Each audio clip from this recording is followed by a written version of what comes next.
All right, and we are live, joined by Scoop and Brandon. I'm Robert. We're starting early because this game is awful. Game is so bad. Yeah. Scoop, for the Vikings, we're going to jump right into it today. For the Vikings, this 4-4 defense, here's these limitations for this defense.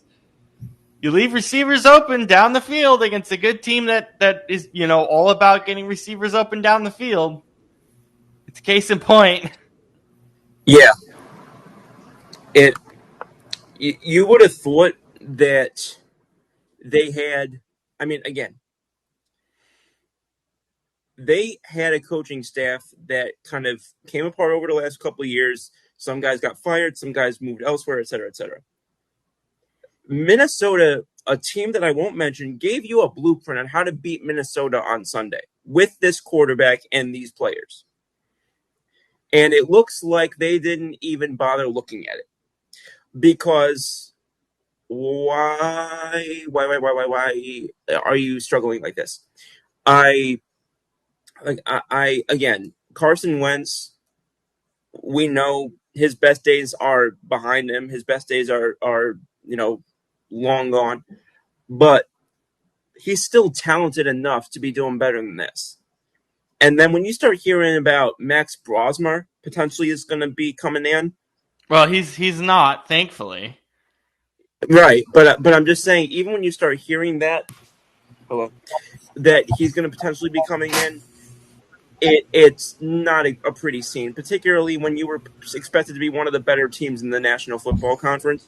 So, again, and this is not a team. It's not like they went from a place where they have a strong home field advantage in Minnesota, which they do, to a place where they are going to be against a team with a strong home field advantage. The Los Angeles Chargers have about as much of a home field advantage as I would in Enid, Oklahoma, and I've never been to the state of Oklahoma.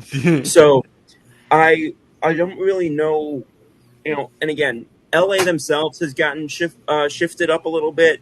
We know their O-line issues that they've had, which, Harbaugh is notorious for his, trenches outward type of coaching style.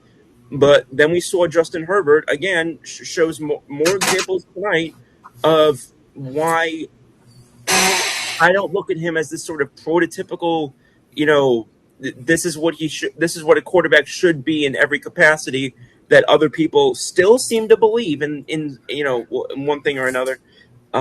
So again, I said yesterday on WTS that I didn't think we were going to get a fun game to watch offensively in terms of crisp quarterback play, and unfortunately, I was proven right. I was hoping I wouldn't be, but unfortunately, I was proven right.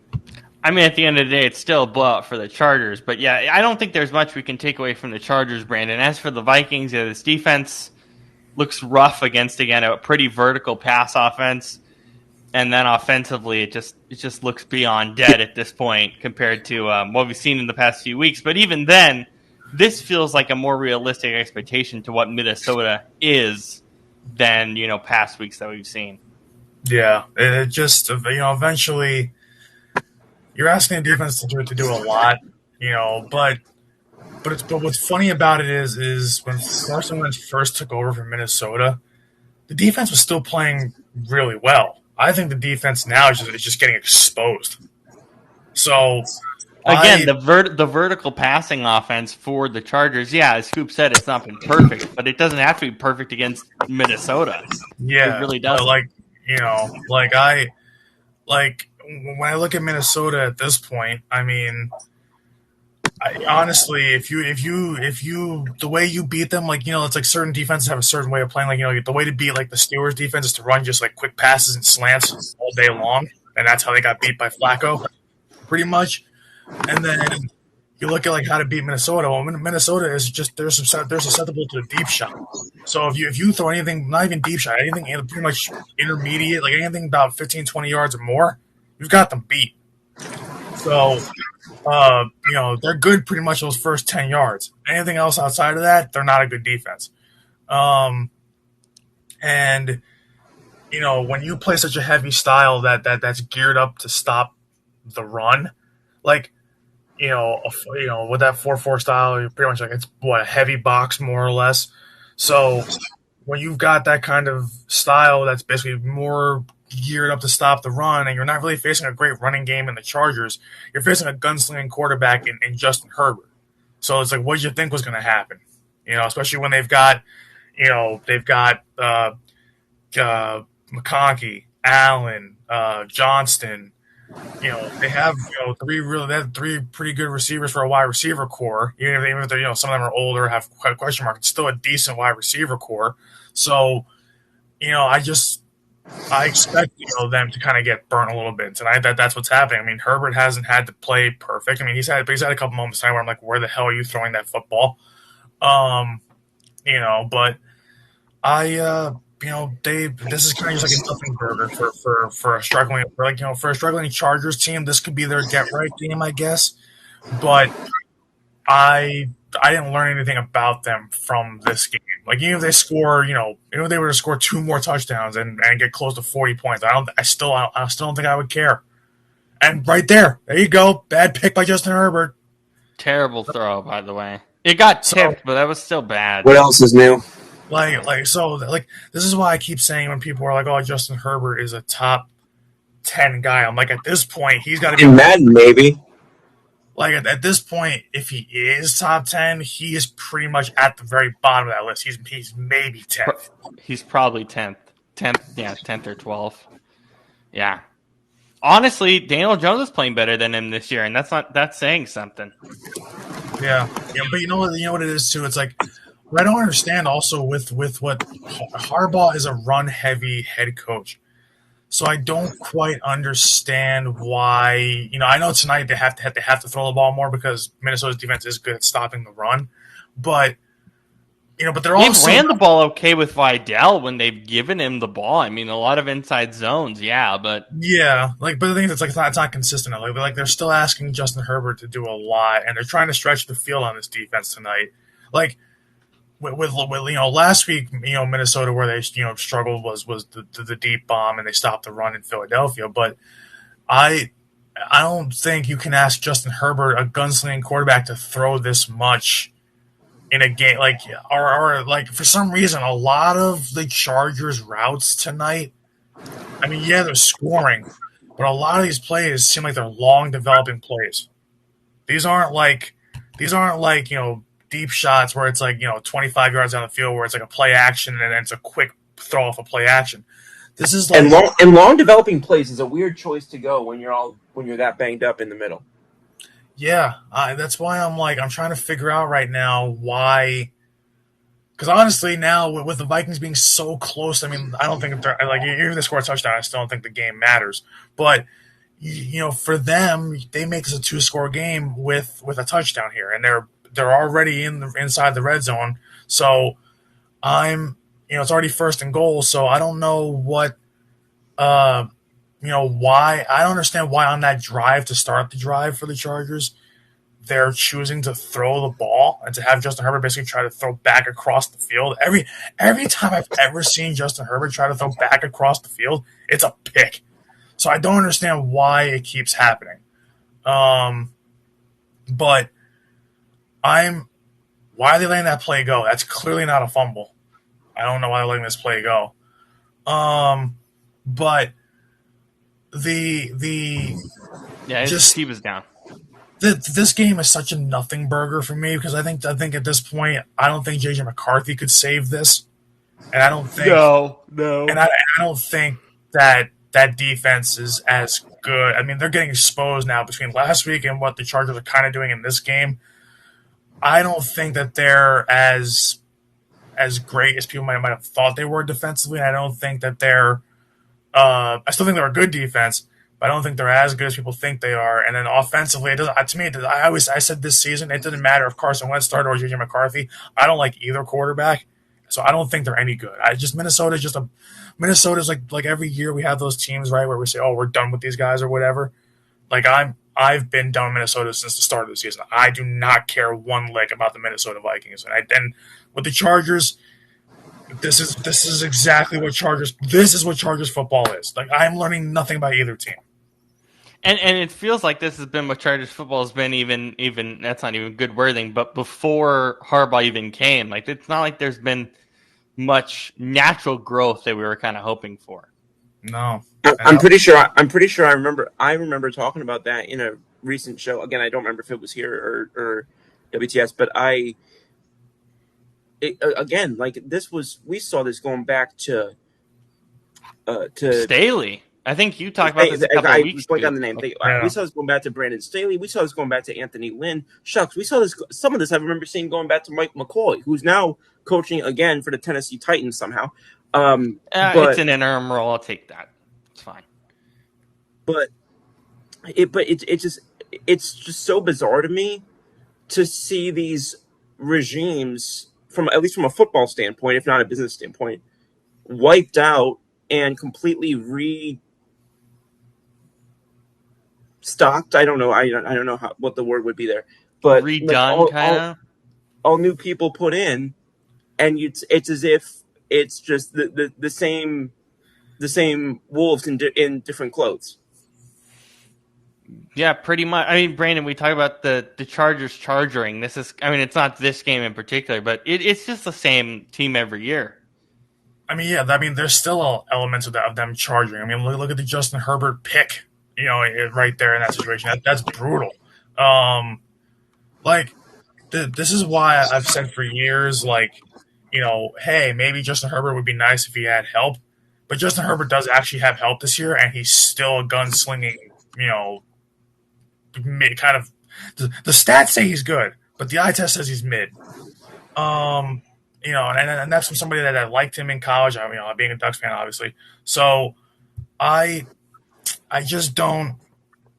I look at this and I go, I'm like, yeah, they're playing well, but it's also like the defense is playing well, but it's also Carson Wentz. Every defense plays well with Carson Wentz pretty much. So I'm like, I'm not, their defense to me is still.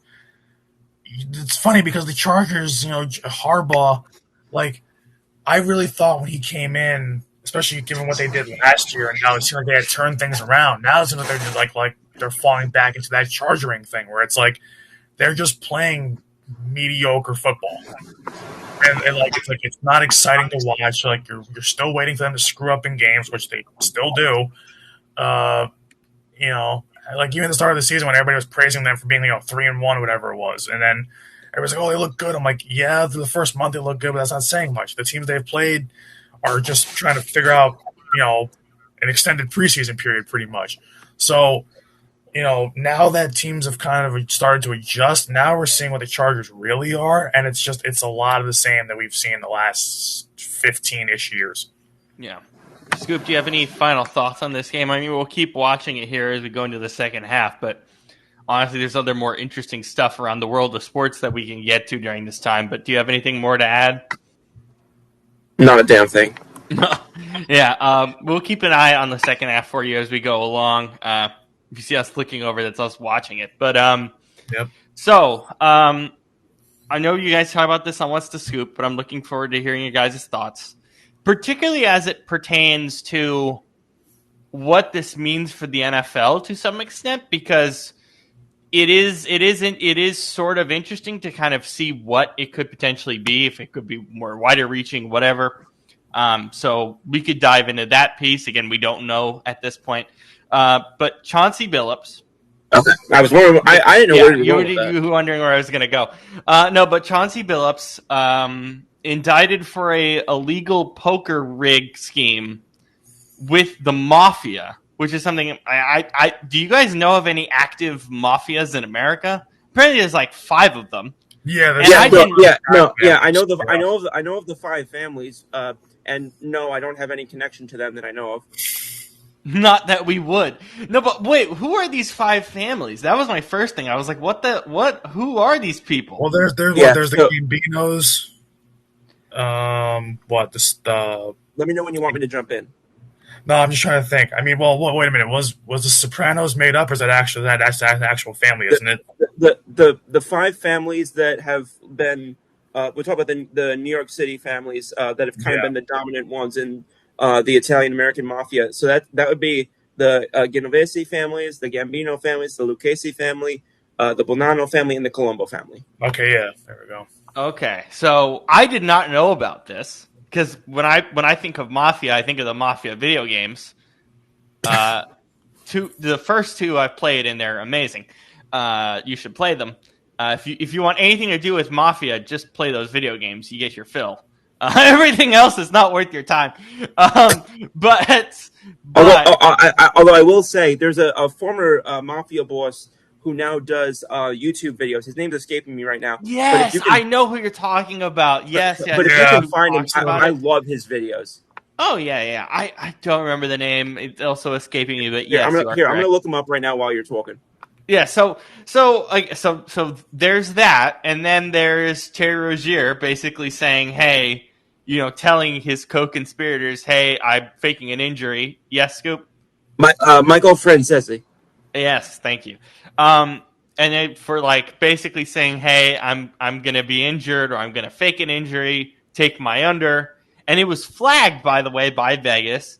The NBA did an investigation and cleared him. So he played the last 2 years. Apparently that investigation wasn't very thorough, so that's a problem. Obviously, we know about Javonte Porter. Touchdown by the Vikings there.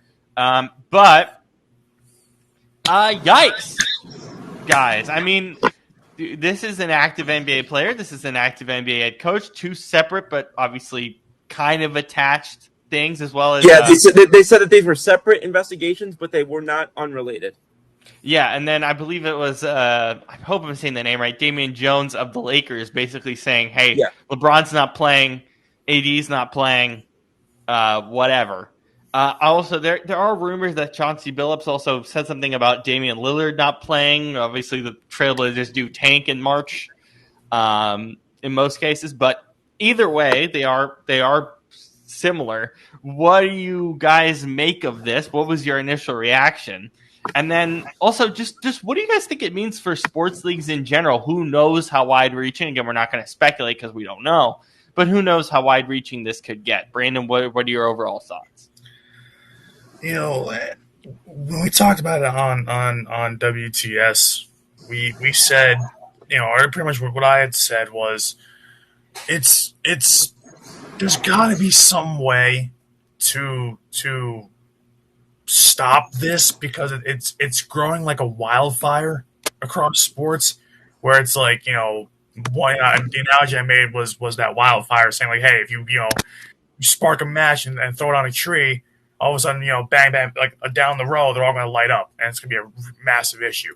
And it's becoming that way. You look at what Class A did with Cleveland and tanking the first pitch of at bats, and then they eventually banned him for life because they found that. Can you guys explain what that whole thing is with Class A for those who don't know? Yeah. Do you want me to do this, or you want to do it? It's up to you. I'll let you do it. You're already talking, so go ahead. So basically, Emmanuel Class A, the Cleveland Guardians closer, pretty much, the prop bets of first pitch strike or ball, he was purposely tanking that first pitch. So, bouncing it to the plate, throwing it to the backstop, all these different things. And sometimes he would make mistakes, and you would hear him go, damn it. That's what I didn't realize. Pretty much, yeah. He's pretty much. He basically would just say the F word if he struck a first pitch that he didn't mean to. I knew about what he was doing with the first pitch. I didn't realize that when he screwed up, he would visibly get mad. Yeah. But pretty much, that's pretty much the short of it. So eventually, the MLB found out he was doing that, and they banned him for life because there's no tolerance for that. But the crazy thing is, and we know this, there's been underground betting in sports since probably even before the 1919 Black Sox scandal. And, so gambling's always been a thing, but I feel like it's worse now because now everybody's just out in the open with it. And now it's and on top of that, just gambling in general has invaded American culture. Now it's visibly crammed down our throats.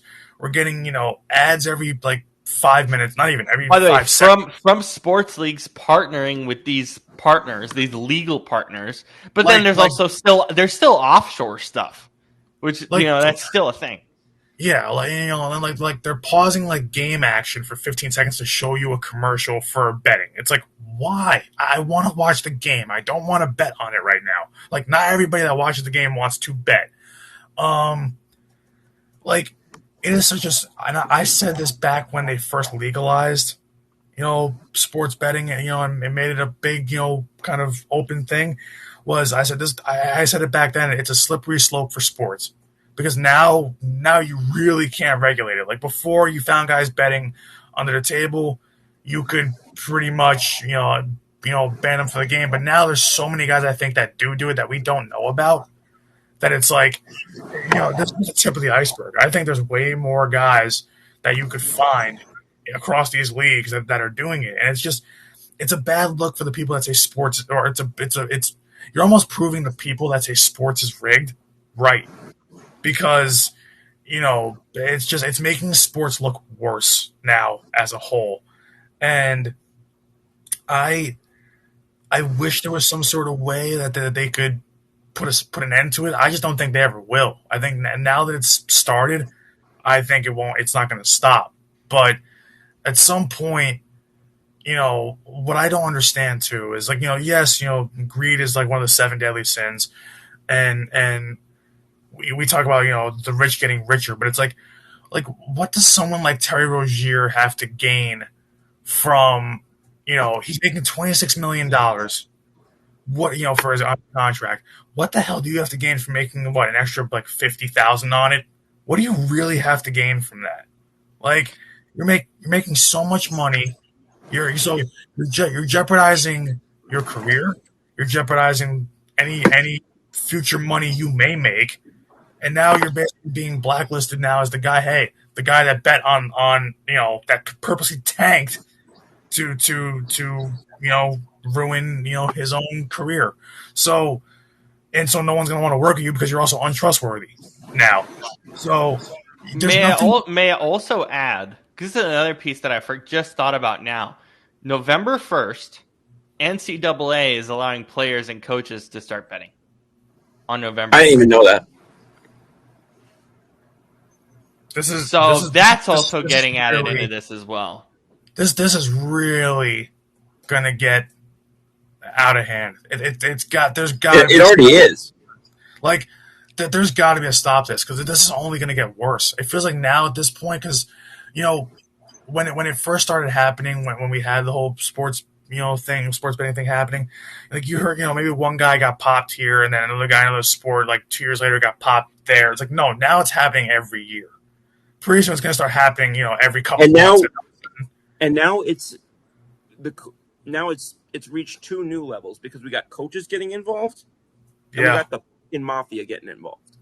Yeah, and again, even though it's somewhat separate because it's poker, it doesn't matter. It's still active to the league. An active Hall of Fame head coach. I said this earlier when I was on WTS with Brandon, and shout out Jay because obviously it was all three of us. But I said this earlier. When you are, whether you're part of because I know that there's a big subset of fans and, other people who will say, well, the league advertises with FanDuel and sports, whatever the hell, so, one thing or another. So, why can they, take the money from there and it's still an issue and blah, blah, blah, blah.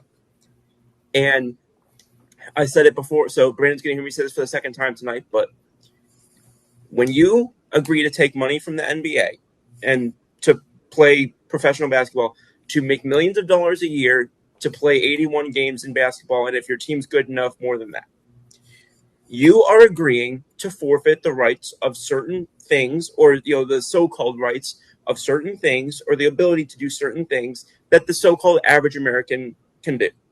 You are agreeing to, not use cannabis, for example. You're agreeing, and some other things. At least I think that's still cannabis got adjusted, but I know some other ones didn't. Anyway, you get the point, though. Yes. And I could be wrong, though. I don't remember the specifics. Anyway, continue. Well, I only remember that because of the infamous "stay off the weed" stuff from Stephen A. Smith. But anyway, back to my actual point. You are agreeing to take on certain things that maybe are different for the so-called average American. What's also different for the so-called average American? They don't get to pick and choose when to sit out of work and still get paid. Yeah. They don't get to load manage their job whenever they feel like it. they don't get to, go out and play 17 minutes of basketball and make whatever the hell number of thousands of dollars or hundreds of thousands of dollars for it. So you are agreeing to do certain things. You are accepting. It's the whole rights and responsibilities thing. You are owning the right to do certain things, and you are accepting responsibilities to or not to do certain other behaviors. So if you're going to make that agreement, if you're going to sign that contract, you know damn well what you're agreeing to. And that's just not for the NBA. Every job, some jobs you have to get drug tested for. Some jobs you have to get background checked for. There is every job that I can think of, or at least I'll say 90% of jobs that I can think of, you agree to either do certain things or not to do certain things in order to have that job, in order to get the benefits and the compensation that they are providing for you.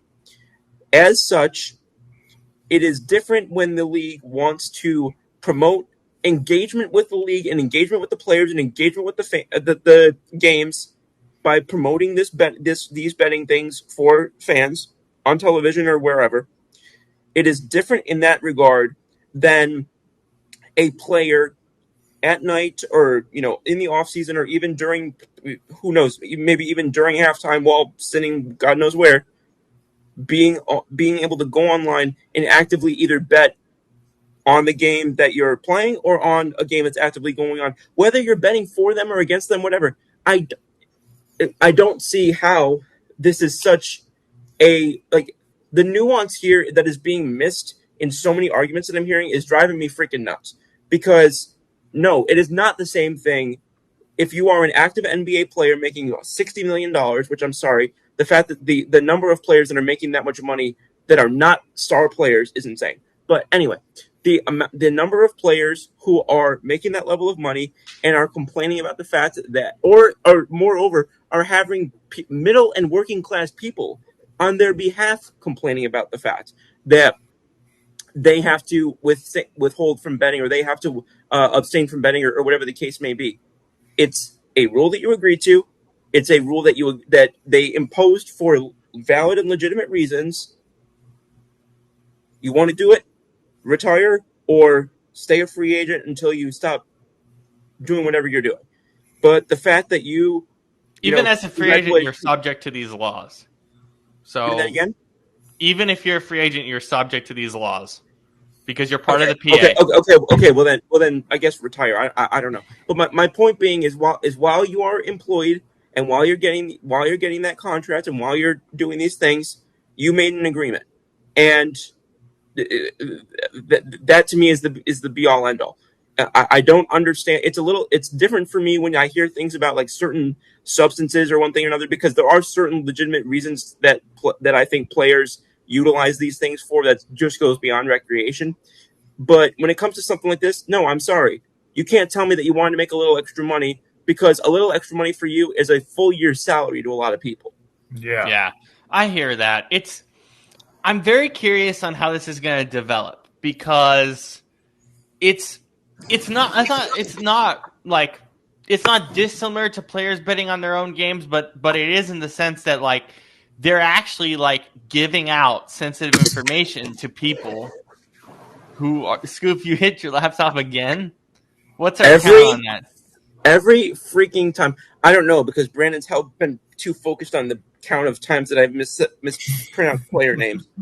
No, but anyway, but the thing is, giving out sensitive information like that to bettors is a huge deal, and that's where it gets even worse, which is the situation we're looking at. It's basically our co-host on WTS, Jay Kruger, made an amazing comparison earlier. He compared it to insider trading. Yep. And it basically is.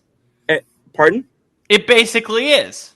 That's my point. Is you are taking information that the average person in those markets doesn't have, and making decisions based on that. But even more so, and I would argue this is in a way worse, because, excuse me, if you know a piece of information, then at least you're still subject to the volatility of markets. You may know something that you can actively influence directly that would change the outcome of a game. You can actively miss a shot. You can actively botch a pitch. which is what Rozier did. Yeah, so I would argue in some ways not the fact that it's worse in the sense of like it has more more negative potential outcome, but in terms of the intensity of how bad it is, I would argue that there's ways where this is worse. Yeah, clearly, if the FBI director is getting involved, clearly. Oh, wait, Kosh Patel got involved?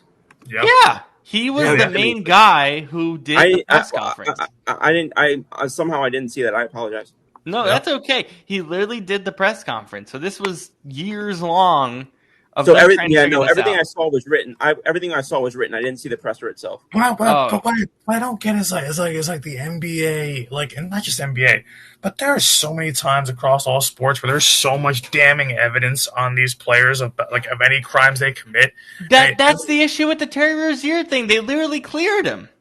Like, I don't understand. Like how much of an investigation could you really do to where there's so much evidence against somebody and you still clear them? Like, But this was on live TV. What Rozier did, it was pretty obvious. Yeah, it was on live television. Like I just don't understand how these leagues allow this to happen, and then still don't find evidence of it when it's right in front of your face. Like these things happen. And you have to have the FBI get involved to figure this stuff out. I mean, the FBI will always be involved with these cases. Well, then here's the thing. It just goes to show how stupid the people in power of these leagues really are. Because they're not getting anything done when something's right under their nose. So like it's like I don't understand where sports is going, but if it keeps going the way that it is, we are going to have some serious like there's already a serious problem. It's going to be a lot worse if this kind of behavior continues. I wonder depending on how this investigation goes, and obviously we'll learn more in the coming days. For the NBA to clear Rozier, that's their biggest issue right now. Not Chauncey. They could care less. Honestly, they really could. They're more worried about the fact that the Rozier thing, they cleared him, and the FBI said, nope. That's a problem. That's massive. That's a good point, and we didn't even touch that. Yeah, the fact that he was cleared and was still playing basketball as of yesterday is a problem. Yeah. It's a massive issue. And notice how we've barely touched on the Chauncey Billups side of it. Like, well, yeah, the Chauncey Billups thing is a mess in its own way. Yeah. Because it's not like directly tied with the NBA. But he was like a face. Basically what they said is he was like a face to get people to these poker tables. First off, the thing that I'm trying to figure out is how the hell do you like directly get involved with the mafia? Yeah. In that way. Like that's the one part I'm trying to figure out, but I guess. But it's like now, and then there, you're an NBA Hall of Famer. You've made so much money in your career. You're a head coach of a team. Yeah, you're a head coach of a team. Plus, you can get endorsement deals whenever you want them because you are literally a world champion basketball player, a Hall of Famer. He just got inducted into the Hall of Fame last year. Yeah, like I don't understand what he would have to gain from basically tying himself to the mob and becoming like the mafia's poster child. Like, does that make any sense? Would you guys like to hear the specifics from ABC News and ESPN from NBA Today? Because the ways in which they said it was kind of amazing. So, so let me pull this up because I thought it was fascinating. Let's see if I can get the specifics here. I was like, what in the? Also, the Chargers just scored again, so the game is basically over at this point.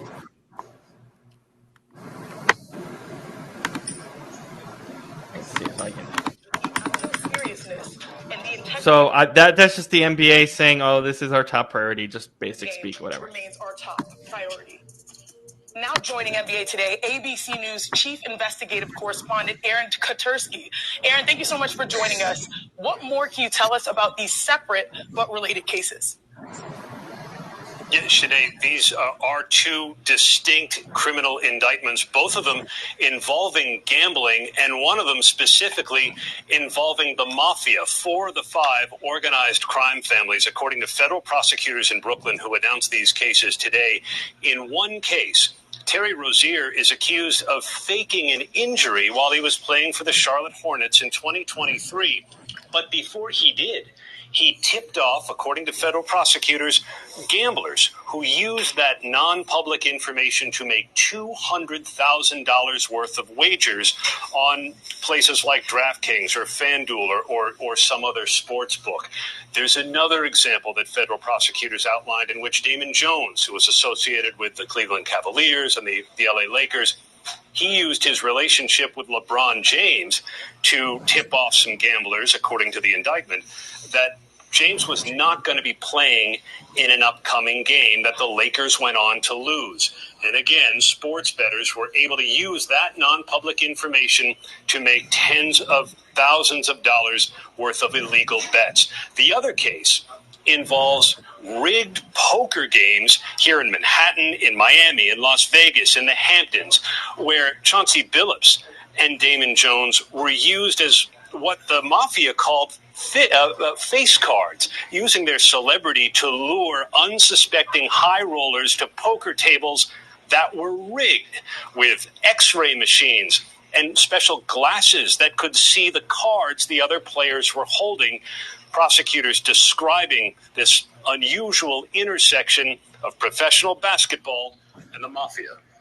So I'm going to get to the other piece of this that's quite interesting.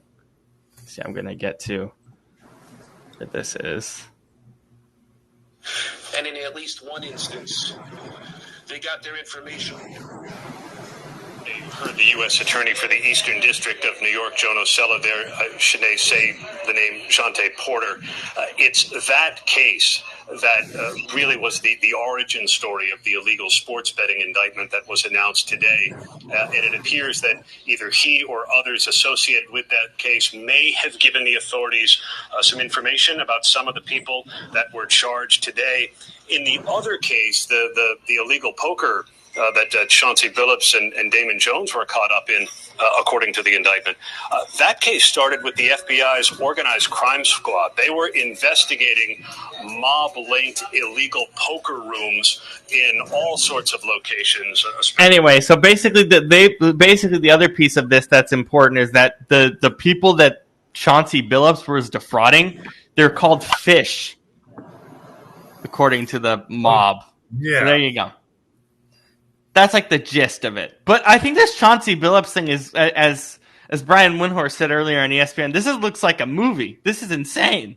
It's basically straight out of The Sopranos TV show. like this is what they did on the TV show pretty much. So I mean that's exactly what I said when I first heard the breaking news pretty much this morning. And they were like, "Oh yeah, we woke up and that was the first thing we saw this morning." Yeah, Chauncey Billups has been arrested for illegal gambling activities tied to the mafia. I was like, excuse me? Like, I was like, huh? Like I had to have missed something. And especially it's like, like for any player to do that is crazy. But oh yay, great, Carson Wentz with the greatest interception on planet Earth. This game is massively over. But it's like, okay, any NBA player is bad enough. But to hear a Hall of Famer, like a guy that everyone knows, Chauncey Billups, like. Also, is there any possibility? Not entire. I guess I am speculating. I apologize. Is there any possibility? They're also talking about this on First Take today. Is there any possibility that Chauncey Billups could have not known this was the mafia? No way. No way. I don't believe there's no way, right? He has played at the highest level of pro sports. He has had endorsement deals. He has been involved with higher ups for a very long time. He has an agent. Like, he's got people that are business people, that are management people, all these different kinds of people, all these people that are connected. There's no way you don't know that you're not involved with the mafia. There's no way you don't know that. Like, what if because it wasn't directly said today, but what if in the next few days he says, I didn't know I was connected with the mafia? Is anyone going to believe that? Hell no. I'm sure. No, I'm sure people are going to believe that. I'm not, but I'm sure people were. Yeah. Because But yeah, they were talking about that on First Take, and I was thinking about that. Like, could you imagine not yeah. knowing you were dealing with the you know, mob or so multiple mobs, 4 families? yeah. Well, and like not only that, but like just from a basketball standpoint, what the hell are the Detroit Pistons going to do now with their Hall of Fame, their Ring of Fame, whatever they call it? They're going to take them out? What? Okay, wait. What's going to happen with the Basketball Hall of Fame? It was just inducted last year. Yeah. They can get stripped of all that. Like, are they going to strip him of that? Like, what, you know? Because the thing is, it's one thing to be arrested of that after you've done playing and while you're not coaching, so you have no ties to the NBA. He still did. He was the head coach of the Portland Trailblazers. So, like, now what do you do? So I have no idea. And the only good thing about this is I'm excited to see Thiago Splitter as head coach because I actually think it's going to be really good. Yeah, I'm excited for that as well. I feel old as hell because I remember watching him most of his career. But yeah, it's crazy. But he's going to be really good for the Blazers. Probably a lot better than Chauncey has because I don't think Billups has been a very good head coach for the Blazers anyway. See, if Chauncey Billups comes out and says that he wasn't aware that the mafia was basically recruiting him to lure people in, that he was basically doing this. Here is my answer to all this. You were recruiting people to come get scammed by the mafia, so you clearly knew that it was a mafia related thing. If they're telling you, "Hey, come lure people so we can scam them," like it's already illegal activity. So but second of all, if I walk into any place that has gambling and I see a bunch of sharp dressed Italian men, literally looks like they're doing shady shit with the games, I'm not going anywhere near it. I'm walking as far away as possible. So, bro, Shabbos had an amazing day. You know what he just posted on his Instagram? Yeah, what? He was on CNN tonight. That's how crazy this is. Wait, who? What? Sham Sharadia was on CNN. Oh, I couldn't tell what name you said. Oh my gosh. Oh, Shams man. was on CNN. I mean, because sports and real life current events bleed over here because the FBI got involved. That's why. Oh my god! What a freaking time to be alive! I'm trying to find the specifics of.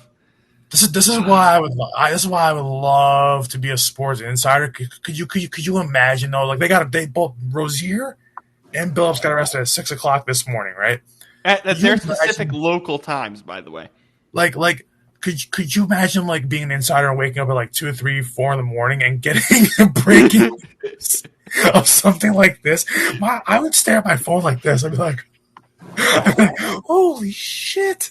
I wouldn't even know what to do with that information at that point. I don't know. The whole story is just insane. And remember, it's not even 24 hours. It's only been, what? Who knows what we'll find out tomorrow or the next day or next week? Yeah, or by the weekend. Like we don't know. I am so, my God, this is going to become my favorite courtroom, my favorite legal drama, I think, of all time because it involves sports. Is this? I have a question, and this is like, it's not really a serious question, but it is like I'm asking it in a serious way, but screw it, I'm just gonna ask the damn question. Does this become like our version of like the OJ trial? No. That was murder. That was somebody actually dying. Okay, wait. I think our era's version of that. I don't mean it's as serious. What I meant was like, like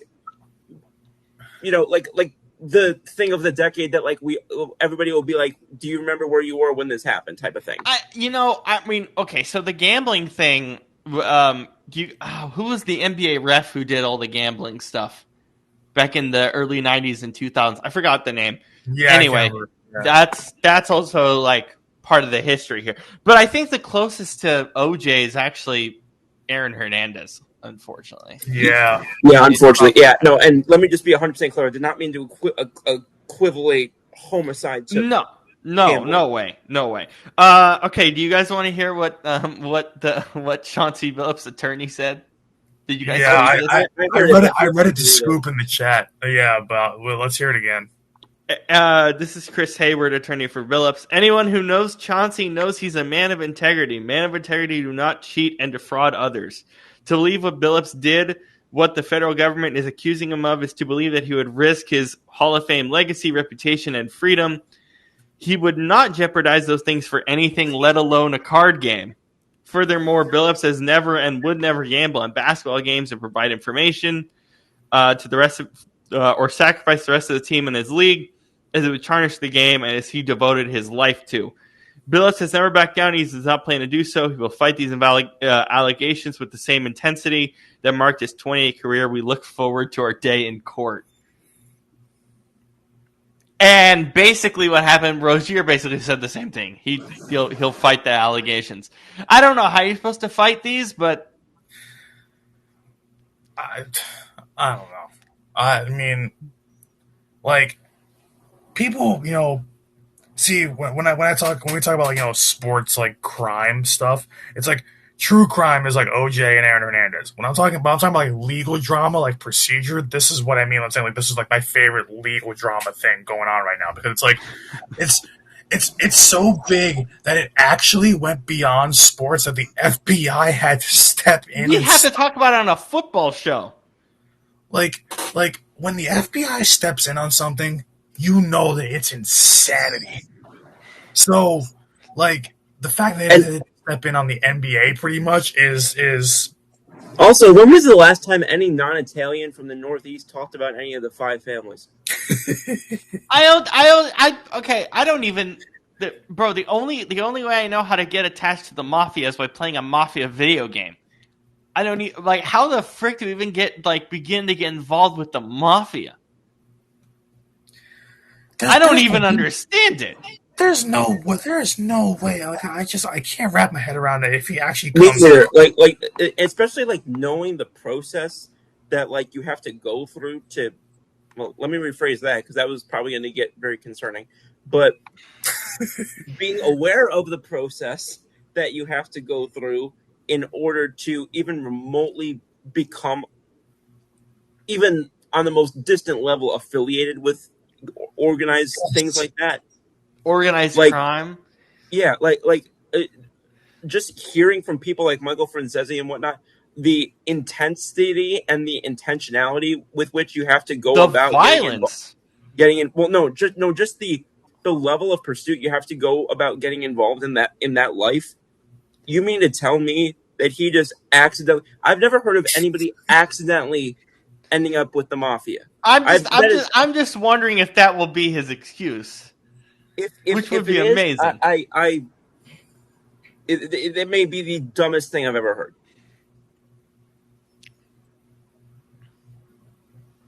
oh my god, we never. This is the first time Rob has had the most beard of any of us on the show, dude, and hair. Look at this. So I ain't showing my hair, but go ahead. Well, you know what I'm trying to think of right now? Like, it is, yeah, thank you. What I've been trying to think of all day is how the hell did he get affiliated with the damn mafia? That's what I just. I know you explained it, Scoop, but still, it's insane. It's the strangest part of the entire story. It's literally the strangest part of the entire story. Well, we keep saying, like, when I don't understand, I don't understand one freaking part of this. Forget about what I don't understand. There's every time you peel back a layer of this onion, a new one comes out. We are literally, so they got arrested at 6 a.m, and then the news basically broke right after that, 7-8 o'clock in the morning. So yeah, 8 o'clock your time. I think it was like 5:30 my time when I saw it, or 6. Yeah. So it was. I know it was before. It was like 7 something my time. So that means we are almost 15 hours into this whole thing. Saga. So, And if we're already having this many questions about the integrity of sports, the likelihood of getting mixed up with the mafia or unknowingly getting mixed up with the mafia, and the just absurdity of having that many people busted for this kind of thing 30 plus people, around 30. My question, 31 I heard. 31. My question is, okay, this is my ultimate question. My ultimate question is, what happens if more NBA players are involved, number one? What if it's other leagues, number two? What if it's the NFL? What if it's the NFL? What if it's the NHL? What if it's the WNBA? What happens? Well, what I asked on the show is, a couple months ago, what did we hear? Apparently, and now knowing these games go all the way back to 2023, what did we hear a couple months ago? Luis Ortiz and Emmanuel Clase are no longer playing for the Cleveland Guardians, because of things. And then we also had Calvin Ridley a couple years ago too. I'm very curious if those two things are in any way related, and also the Class A things from last postseason now make me. It looms a lot larger when I remember going back, because I was at the Yankees Cleveland postseason series, remembering how bad Class A was in the game that I saw. It hits a lot different now. That's all I'll say. Yeah, and again, we had the Calvin Ridley thing a couple years ago too. I mean, who knows who else is involved? Like this might stretch back. Like this, literally, it would be the greatest cover-up job in world history if these leagues all kind of swept for this under the rug, and this is the only stuff that we know. Because there's gonna be more in the next few days. We're not just gonna know nothing. Yeah, is your cat just up on the roof? No, my neighbors upstairs are moving furniture, and they're not exactly doing it very gracefully. My God, we can't wrap our heads around it right now. It's so early in this that it's just that we've never seen something, a sports betting case like this. So this is the first of its kind to be this heavily involved, heavily detailed. Since the NBA scandal with the referees, I think. Yeah. I can sum it up in this thing in one sentence. This is a football show, and we've talked about basketball for an hour. Because this is wild. I'm not saying it's not. But I'm just saying that shows that. I'm not saying it's not. I'm just saying that shows exactly to the extent to how significant this is. And also talk about basketball on here. Well, and also, Scoop, sorry to interrupt. My biggest question is, what if we come up with a show on Sunday and the NFL is involved in some way? That's not out of the realm of possibility, is it not? I mean, at this point, nothing would surprise me. You could tell me that Ipe Mako, I'm not even going to try and pronounce his last name because I forget it, but you could tell me that Ipe was connected to this, and I would believe you. I mean, you could even have, if you think about it, you could even have college sports, because we're talking about how they can start betting pretty soon, and how they're going to start betting in a week. Yeah, and a week and a half or so. Yeah, and how close in proximity this is to that, and especially because Billups was the head coach for Portland. Who knows if the Oregon Ducks are involved? Who knows if CFB is involved? Who knows if basketball? This could go a lot deeper. If Alabama is involved, which is the one team keeping me sane right now, I will absolutely lose my mind. I can't. I don't think it is, obviously, because if we were to find out that all these leagues were involved, it would literally destroy sports as we know it. It would. Yeah, but again, it's not on the realm of possibility. How many different? I likened it. You heard this, Brandon. I don't think Rob did, but I likened it to kind of the steroids thing 20, 30 years ago when all that stuff kind of was we heard baseball, then there was some, footballism and one thing or another. Cycling. Cycling. I'm not entirely sure that would have been a better comparison a few minutes ago.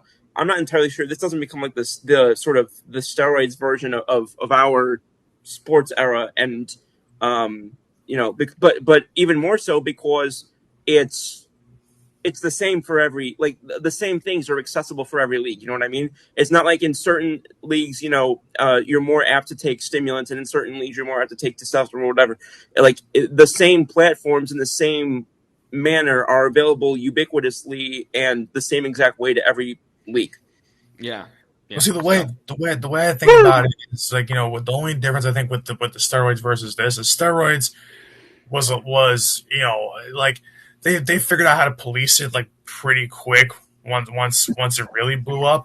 Like Yeah, because quick, USADA, like WADA, and whatever. Yeah. they figured out a way to police it and stop players from doing it. How do you So stop it's not that greatly though. I mean, we had biogenesis. It's not perfect, but it's better than it once was. but it's still a lot better. But my point being is that even with the the breakout stuff of the early 2000s, we still were having things like biogenesis as recently as 2014. Well, yeah. It's just I think that but definitely compared to where it was, how it was rampant versus now where it is now, like it's basically a 95% sure thing now. It's hey, if you take roids, you're done. That's it.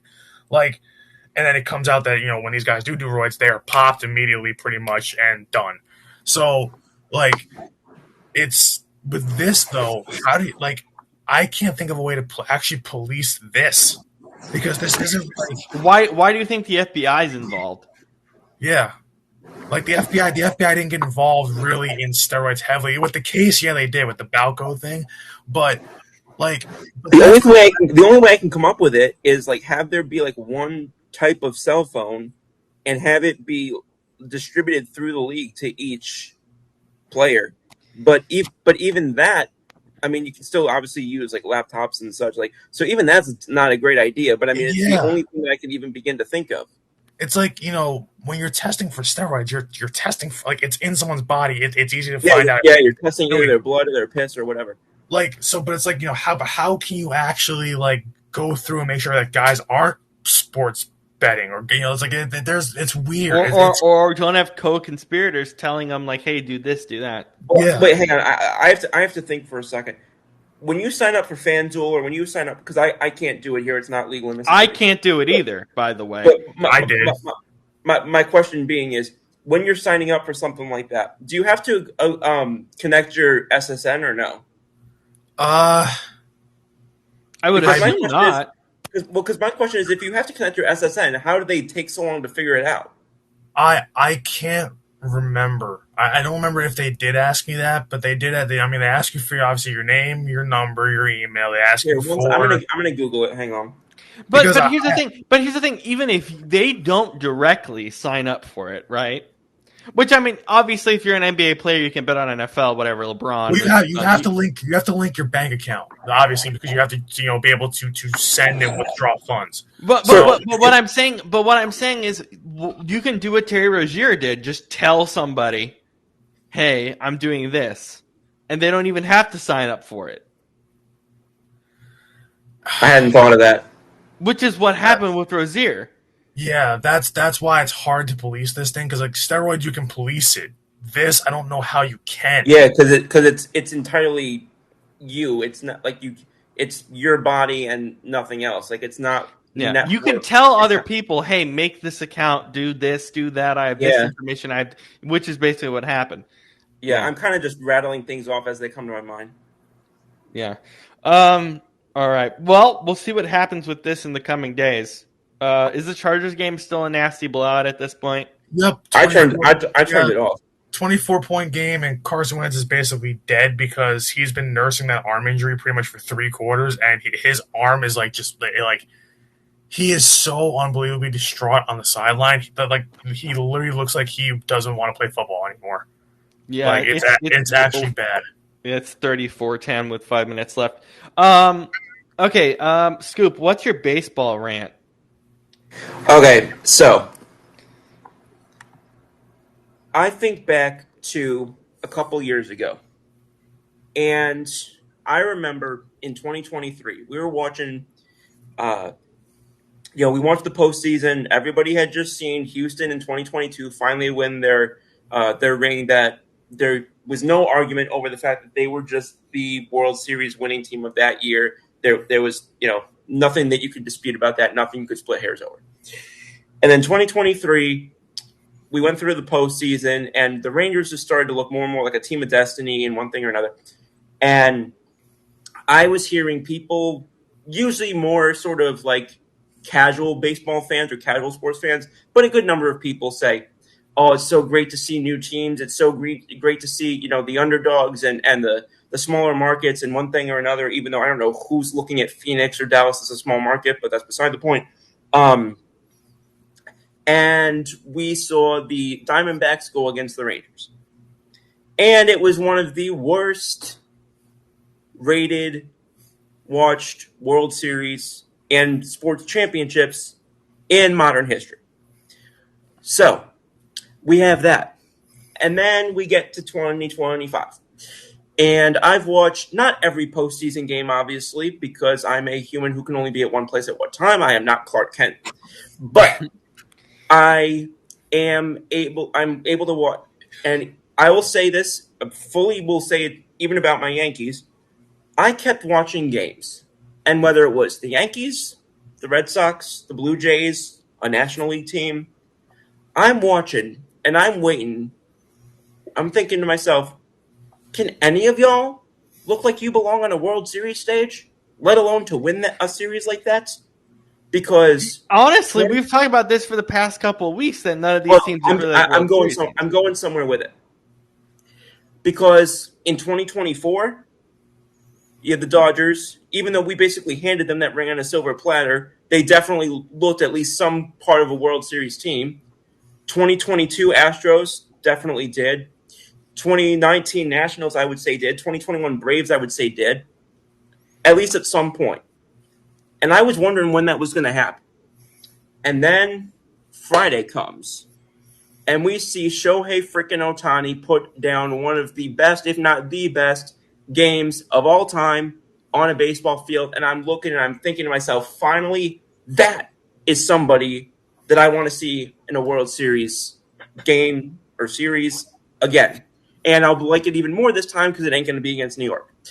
Now, people are telling me this past week, Toronto and LA, they're saying this is horrible for baseball. This is evidence we need a salary cap and, you know, this, that, or the other. And they're so pissed off and they're not going to watch it. Yeah, you will. Oh, yeah, you're going to watch it. And not only are you going to watch it, it isn't bad for baseball. And you know why? Not because of their payrolls, not because the LA Dodgers have such an expensive team, not because the Toronto Blue Jays went out and bought a bunch of guys. There's a metric called revenue versus payroll. And the Dodgers and the Blue Jays are two of the top three teams in terms of spending revenue on their player payroll.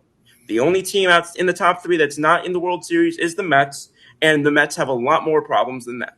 So I'm looking at this situation now, and as a revenue, and I'm looking across multiple sports because I saw this. You see this happen in other sports as well. We were talking about Jalen Hurts a couple of weeks ago, and this is where my crossover is going to hit because we were talking about Jalen Hurts a couple of weeks ago, and Brandon and I have talked time and again about how we see him getting discredited because he had, you know, he's a game manager or, you know, oh, he had a bunch of guys open or he had all the day to throw. Why are we penalizing, and I know this part I've said before, why are we acting like it's bad to be good? No, it's cool to be good. When I watch the World Series, I want to see the best of the best. I want to see Shohei Ohtani. I want to see Freddie Freeman.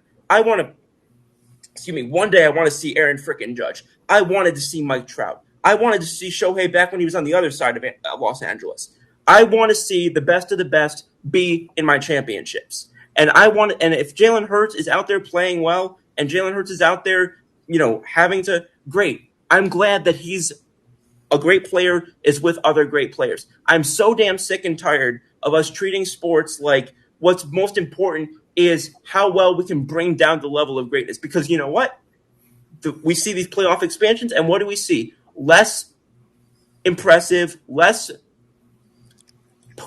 compelling games and teams making it further and further. I don't give a damn if the 14th best team can get a hot streak and suddenly win the title. That does not interest me. What interests me is seeing the best actually be the best. And you know what? It's cool to be good.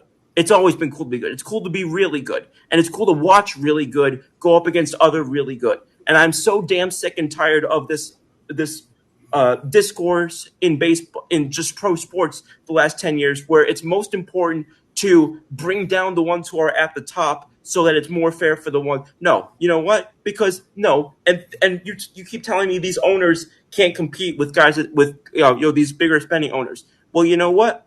Newsflash: when these teams don't just fall into these guys' laps unless you're John Fisher. These teams don't just fall into these guys' laps. They have other assets. You know what? You're making money off those other assets. You can also funnel that into your team as well. You can also take your resources elsewhere and pool those into spending money. It is not the fault of the teams at the top that the teams at the owners or the owners of the teams at the bottom are dog shit, cheap, and absolutely being the actual problem of professional sports and of Major League Baseball. I do not have a sympathy bone. I have it for their fans. I don't have an ounce of sympathy in me for small market, quote unquote, teams. Yeah, small market like the Chicago White Sox, like the Los Angeles Angels. If you're in a top 4 media market and you're trying to convince me you're a small market team, you can kiss it, because you know what? Your owner not willing to spend money, or your owner not wanting to spend on payroll, you know what? You can spend it on player development. You can spend it on international free agency. You can spend it on keeping your well-drafted young players, because you're going to be drafted in the top 5 every year because you suck. You can spend your money in other ways if you don't want to go and spend $28 million a year on a free agent. So you know what? There are other ways to win. There are other ways to allocate your resources, and there are other ways to be good. And it ain't Hal Steinbrenner or Mike Walters' fault that you're not. Well, okay, so number one, the Vikings have a 0% success rate on runs, so there's that for the Vikings. Could get involved with baseball, because I think it's actually fundamentally broken and federal law should get involved. I've always said this. It may seem a little bit of a stretch, but it's just like, I don't understand. Like, I get the owner thing. I get where you're coming from. But I just, like, I don't understand. I guess where I'm having a struggle with baseball and not having a salary cap or a salary floor, and I get it, these owners are cheap and all that stuff.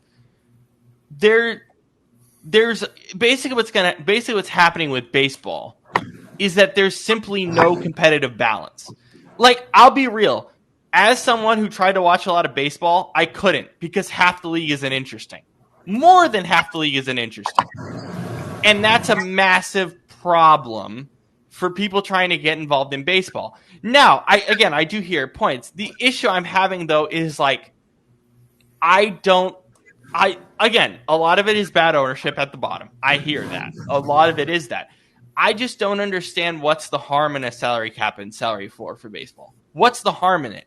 There's no harm. Sorry, I didn't mean to interrupt you. No, it's fine. I just don't get it. Like, there has to be some level of. Can I respond to your parody comment for a second? Yeah. Because let's look at the big four let's look at the big three for a second. Let's keep it somewhat concentrated, even though I have a hard time concentrating on anything.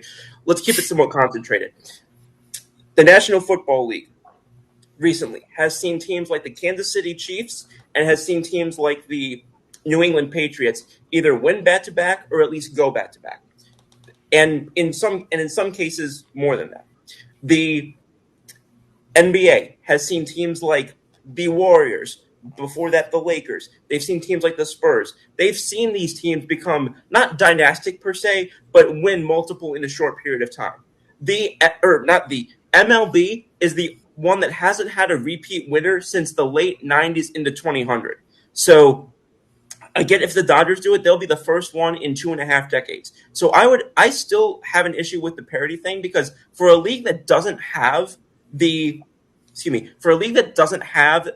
so-called, parity, or that doesn't have a salary cap, the biggest spending teams have been the Mets, who have been nowhere near a World Series, the Yankees, who made it once and had been atrocious, when they made it. The teams the team that was looked at for a while and that was the biggest spender for a while was the Dodgers. They were biggest spending team for almost a decade before they even won in 2020, which was the short season COVID year. MLB, I would argue, has the most parity of any of the big three leagues without a salary cap. No, and that's fair. But I'm also going to ask you guys this question. Are you Please. turning on your TV to watch? Are you guys turning on your TV to watch Pirates Red Sox on a Wednesday afternoon? Yeah. If no. it's on, Or a yes, I am. Sunday? What? Yeah. Okay, that's fair. You guys are okay. That's fair. Look, Because- I love baseball. I love baseball, but I wouldn't watch it. But that's what I'm saying. And guess what I do on a Sunday? I watch the freaking Titans. They're not good. I watch them anyway. Again, I don't know where I'm going with this scoop. I hope you kind of get my drift here. I don't know. I'll watch the Pirates if Paul Skeens is pitching. That's what I would do as well. But I wouldn't just watch for Paul Skeens. There's Jared Jones is on that team. But it also, you kind of also are kicking it back to my point, which is the fact that, that these teams don't invest in actually being good. If these teams I agree with that. But Yeah. a salary cap and salary floor would make them have to do it. So here's the problem that I have with that, is that I can see a lot of these players and particularly their agents saying, hey, I know you'll get a couple million less to go to the Dodgers because of where they are in the cap, but they're going to invest a hell of a lot more in your success. They're going to invest a hell of a lot more in they have a lot, I don't think that a payroll cap is going to do what people think it's going to do. I think it's going to I think it's going to disincentivize teams at the top from continuing to invest in being great, and I don't think it's going to suddenly, and I can see this being a situation where a bunch of mid veterans are signed for the league minimum, and that's how teams get to the salary quote unquote floor, rather than actually it being something that motivates them to actually try and put talent together. The type of teams that that are. Like, not the White Sox, that's a little bit of an extreme, but the type of teams like the Athletics rolled out year in and year out. Hell, the Athletics Center is one of the worst in baseball. The reason why I bring up the federal government with this, though, is I'm curious about that one. Doesn't it feel... This feels like very FBI FIFA-ish in a way. Not necessarily that it's entirely accurate. I'm going to stay out of this one because I don't know shit about FIFA. Oh my god, you should look up the FBI FIFA scandal. It's kind of amazing. It's better. Okay. It's better than the Chauncey Billups scandal. It's actually a lot better. It's fantastic. It's amazing. It's not even close to that, Brandon. That's not what I'm comparing it to. But doesn't it feel weird, just the amount of money that's just getting poured around in baseball? It just kind of feels weird from a wider lens, I guess. That's kind of my point. I don't know how to explain it better than that. I mean, look what the Mets did, right? In two of the last 3 years, having the highest payroll in baseball and still missing the playoffs. Look at Juan Soto's contract and how stupid that is. Like the money it's just he's stupid. getting. It's just dumb money being thrown around. You have. That's the thing. Just because you have the right and the ability to spend the money. People are acting like it guarantees you greatness. Some of the best players on the Mets, some of the best players on the Dodgers this year, and even on the Blue Jays this year, are guys that are still on their rookie 6-year deals. Well, what I'm saying is, holy crap, we're spending we're about to spend $1 billion on an MLB player at some point. Like that's and all of that's just guaranteed thrown at a guy. That just feels weird to me. It feels weird to me too. However, I will, and I know this doesn't mean a ton to a lot of people, but I will say, because it's 90, not Soto, but like Ohtani, for example, the $700 million for 10 years, which somehow is actually not looking like a horrible contract right now. But that contract is also 98% deferred. So that he's actually. Oh yeah, I hate the deferral stuff. I think that's annoying. I think that needs to be. Now, if you want to look and say there's something should be done about the deferrals, or something should be done to at least streamline these contracts, so they have to follow a more consistent and a more regulated, form or archetype or whatever you want to say. That I think that's a conversation that's fully worth being had. Okay, then how is that different from a salary cap and a salary floor? It's basically streamlining contracts. It's how the contract is structured, not how much money is being spent. That's fair. I see that. I do think the deferrals are a massive issue. I think that I'm not going to say that they're an issue, and not that I think that you're wrong per se, but I'll say them as they're. I'll say it as I think that there's a conversation that's worth being had about how they should be Yeah. about what they should be, if they should be at all.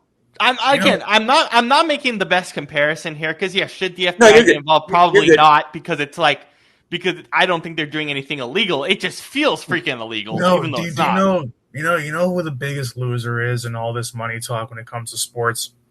The people trying to go to games who are, Yep. Yeah, It's that is consumer. also a good point. The consumer. Yeah.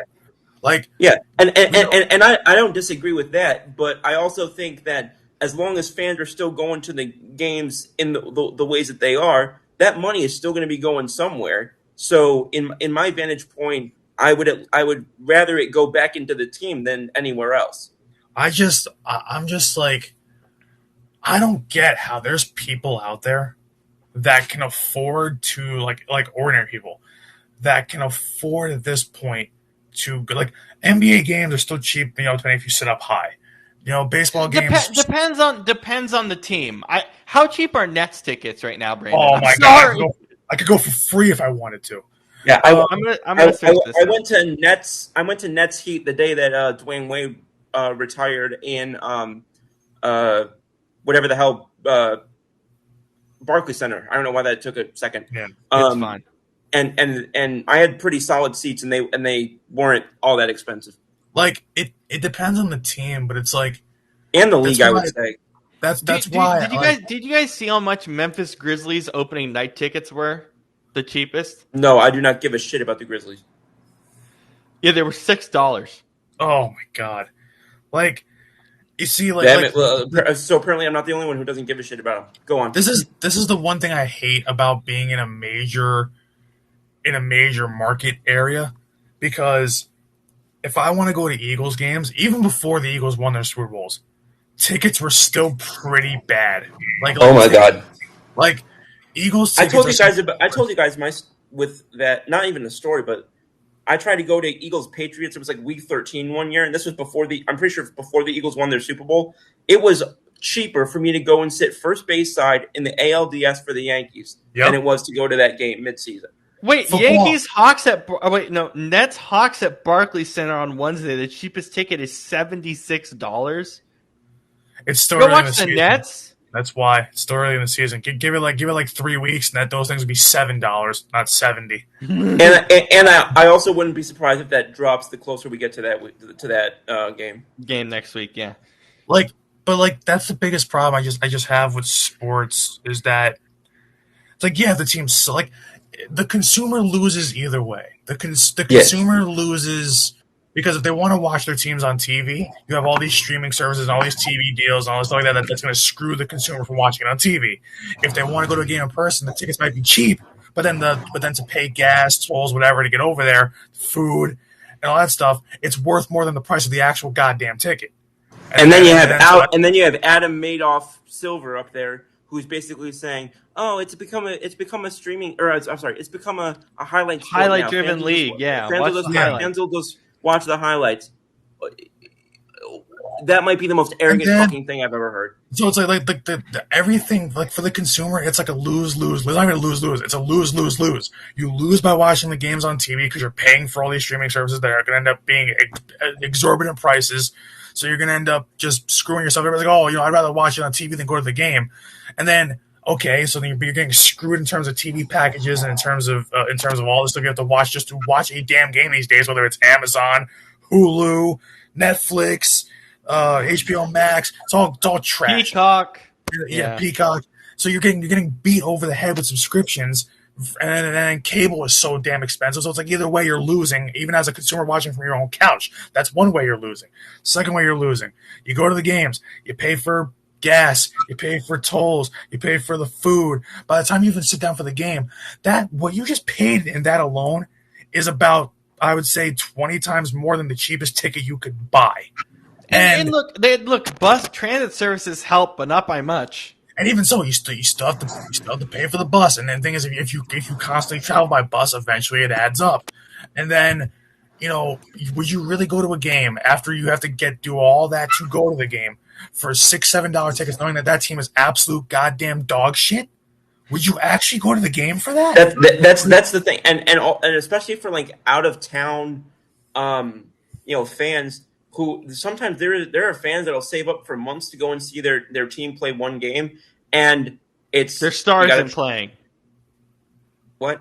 And their star isn't playing. You save a bunch of money, and Well, Jokic isn't playing, or Wemby isn't playing. Yeah, well, that wasn't even where I was going, but that's a very good point also. But where I was going with it is like, good chance you had to deal with long distance travel, whether that was air or whatever. Probably had to get a place to stay for at least one night, if not two. It's become a luxury item. Is really the best way I can put it. Yeah, and you know what you got too, like we love watching football. This is a football pod, but the problem with football too is football has become the most expensive of all the sports. And then when you factor in how much those TV deals are, how much the players get paid, and I hate when people say that how much a player gets paid doesn't affect me, because that's not true. It does affect you. You essentially in one way or another are paying for the player's contract. You just don't know it, or you just might not know it. But so like when you're going to a football game, like I've seen Giants tickets because it's the New York, New Jersey area, and bright lights, big city. I've seen Giants tickets or Jets tickets, and they suck to holy hell. Those tickets by week 10 Giants are fun. Jets not as much. But it's like but still, it's still not a good football team in general. So it's like you still get to week 12 and those tickets still haven't dropped yet. Like I can understand maybe the start of the season, the first couple games, the tickets being expensive, but if that team starts off 0-4, 0-5, drop the damn prices. No one wants to go see a team that sucks for $300 a ticket. Plus, it's one thing now with Dart and Skebita. It was, but Jesus, but like back when they had like Skebita. Back when they had what? What? You said Scabba-duh. Scatterbo. God dang it. There you go. Jesus. My point was gonna be like it was like think back to when they had like Ben McAdoo at head coach or Pat Shurmur at like when they were like actually picked. Yeah, tickets were still pretty expensive. Yeah.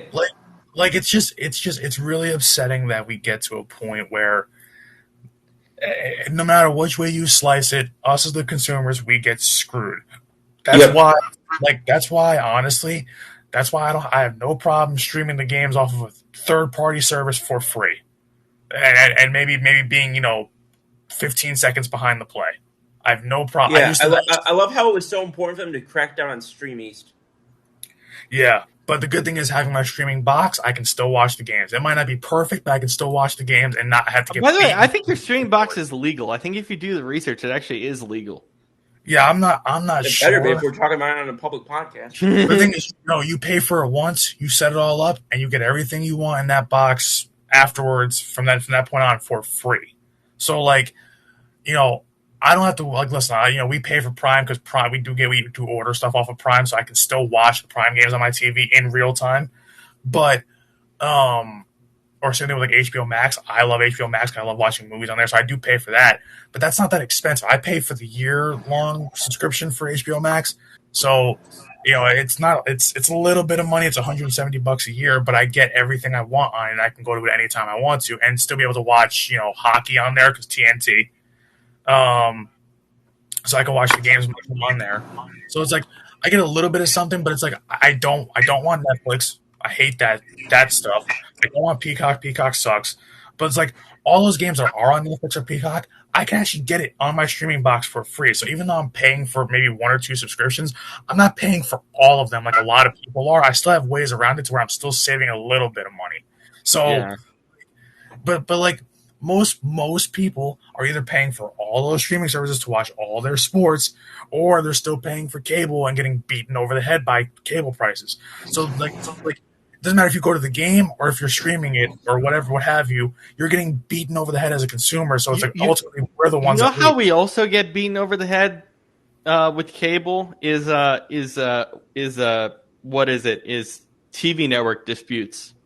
Yeah, Disney has one coming up in a couple of weeks with YouTube as well. So yikes. Are you guys ready? Are you guys ready to do lines? That's Probably what I not was the waiting best. Not the best show to do them, but we'll do them anyway. I'll do them today because I want to see if Scoop gets some of them right. Okay. We're using ESPN Bet. All Again, right. probably not the best show to do betting lines, but we'll do them anyway. Let's see what we can do. How do you want me to? Do you want me to close my freaking eyes? How do you want me to do this? No. You're fine. You're fine. Titans Colts. Go ahead, That's Brandon. that's an indie. Yeah. I mean, that should be a massacre. I'm gonna say. I mean, but the Colts don't really blow anybody out, do they? They haven't. Did they? Well, I'm curious what the score the last time they played Titans were. I'm gonna say Colts. Oh, that should be so high. I'm gonna go super high. I'm gonna say Colts minus 13.5. Scoop.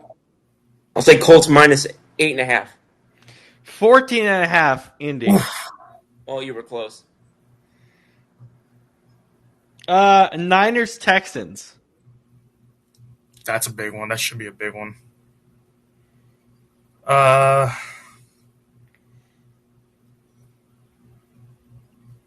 feels like a big line though. I'll say Niners. I'll go big again because the Texans suck. I'm gonna say Niners minus 12.5. I'll say Niners minus 6.5. Texans minus 2.5. Are you serious? Who? Wait a minute. Who in God's name picked the I hate the that 49ers, and I'm easily taking them to cover on that one. Oh my God, it's Jesus! If the whole why who is taking the Texans? They are shit. Who is taking the Texans? Oh my God! Brandon's not okay. Holy fever! It's Christian McCaffrey against the Texans. He's gonna bloody beat the crap out of them. Oh God! Bears Ravens. Apparently no Lamar again. Looks like at this point. Yeah. I gotta change my pick then. I'll double check, but I don't think Lamar's playing. Then that kind of swings the line a little bit more. That game is in Baltimore, right? Yeah. Status versus Bears TBD. So there's a chance he plays. Oh Jesus! I wish they would tell me so I can make my damn pick in time. I mean, given the fact that his status is up in the air, I'm going to say it's going to be kind of close. I'm going to say, and that's in Baltimore, right? It is in Baltimore. Yes. The Bears. They don't blow anybody out. They play everybody tight, no matter who it is. Bears minus 3.5. Scoop. No, I'm still gonna go. I know the Ravens have been messy, but I'm gonna guess they're gonna probably put this one as if he's playing until they find out otherwise. Give it to me. Give me just inside a tutty. Give me Ravens minus 6. Close. Ravens minus 6.5. Oh.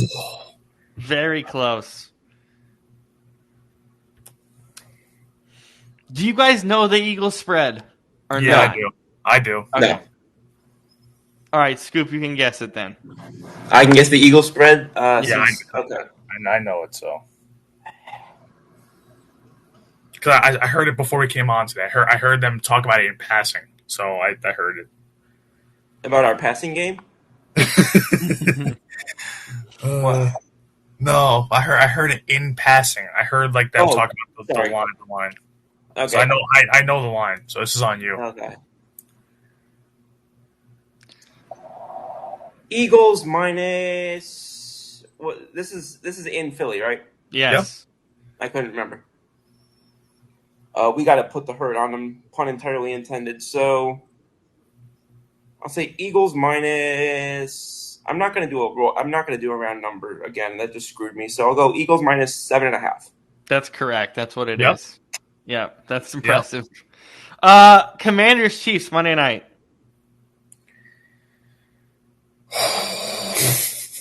with no Jaden Daniels. Wait, it's Commanders who? Commanders Kansas City. In Arrowhead, fuck my I life. think. Yep. Oh, What'd you say? man. In Arrowhead. In the Arrowhead. I'm gonna want to take an arrow to the head watching this game. No one's watching that game. That's a brutal massacre waiting to happen. Jesus, 37-10 Chargers. Gross. Yep. Okay. I mean, it should be a massive blowout. And especially with the Chiefs at home. Oh my God, this line. I mean, I know the line's not the biggest of the season. I don't think, but honestly, it should be. I'm gonna say Chiefs. I mean, they don't really blow anybody out too much. That's your problem. You think teams don't blow anybody out, and you think Vegas actually cares about that. Yeah, I know. Screw it. I'll go another high one. I'll say Chiefs minus 12.5. Scoop. What was that fat one earlier? 14.5. And what teams were those? It was the Titans and the Colts.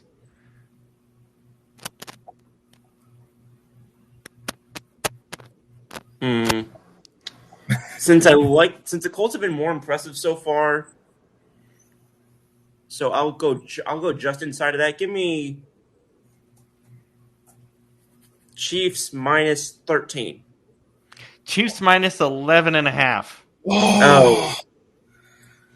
Any other game you guys are interested to guess? I don't even remember who's playing whom, so I need to look. Let me look at the schedule. NFL schedule. The first one that popped up is Falcons Dolphins. I'm not guessing that crap heap. It's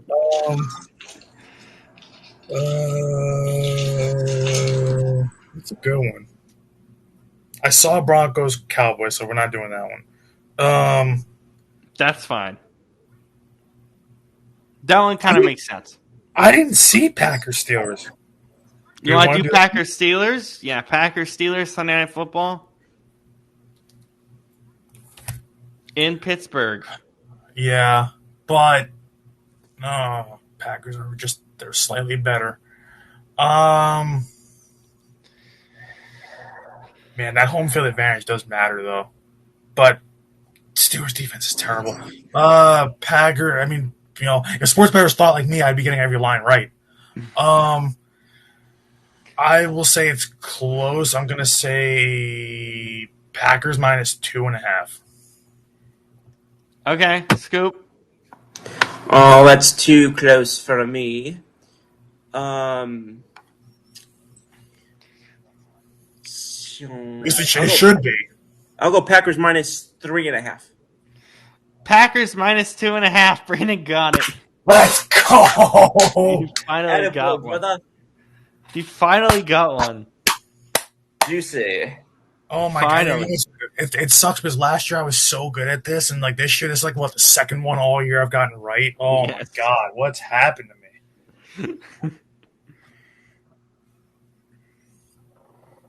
All right.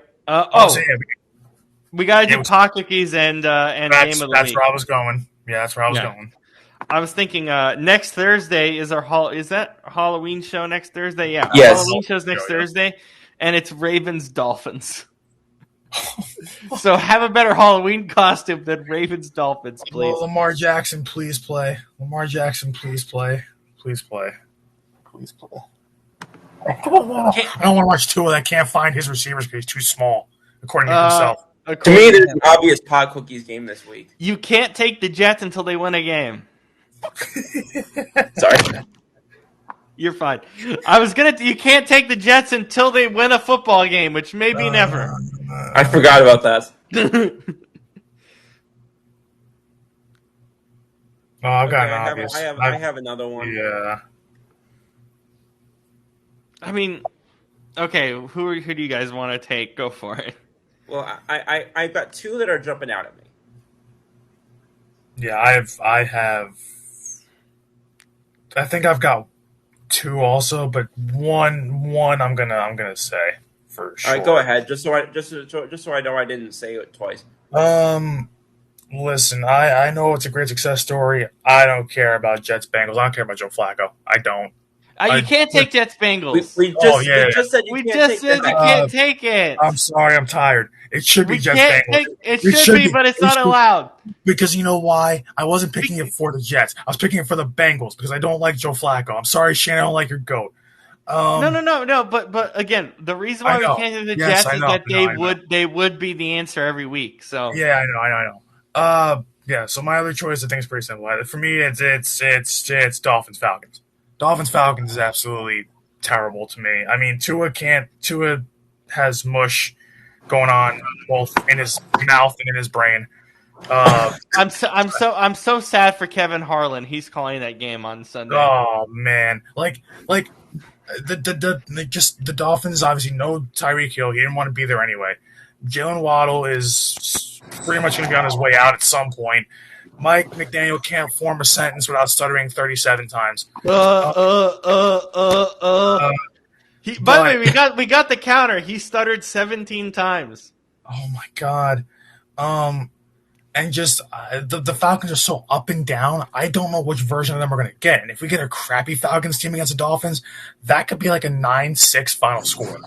So I don't like that game. I don't think it's gonna be any good. No one's gonna watch that game. Maybe Sarish, but at this point, Sarish should be a masochist for watching his own team because they're so terrible.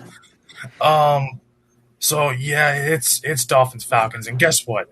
Like I said, I know we can't pick Jets Bengals, but that should be it for if we could pick it, that would be it for me. But still, I Dolphins Falcons is a close second. I do not like that game in any way, shape, or form. I don't like the Dolphins. I never have.